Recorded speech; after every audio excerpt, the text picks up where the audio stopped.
न भिजवायचं काम न वाटायचं टेन्शन, झटपट होणारा चटपटीत इन्स्टंट नाश्त्याचा पदार्थ तुमच्यासाठी. इथे एका कढईमध्ये तेल घातलं, हिंग आणि जिरं घातलं.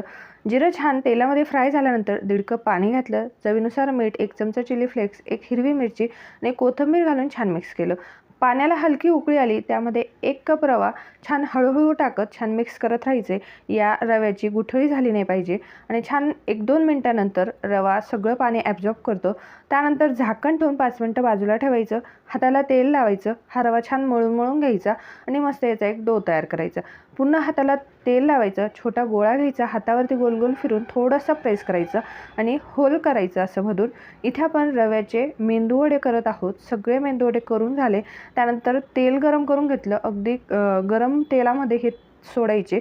फुल गॅसवरती क्रिस्पी होतात तोपर्यंत छान तळून घ्यायचे. अगदी झटपट होणारे मेंदूवडे एकदा नक्की करून बघा.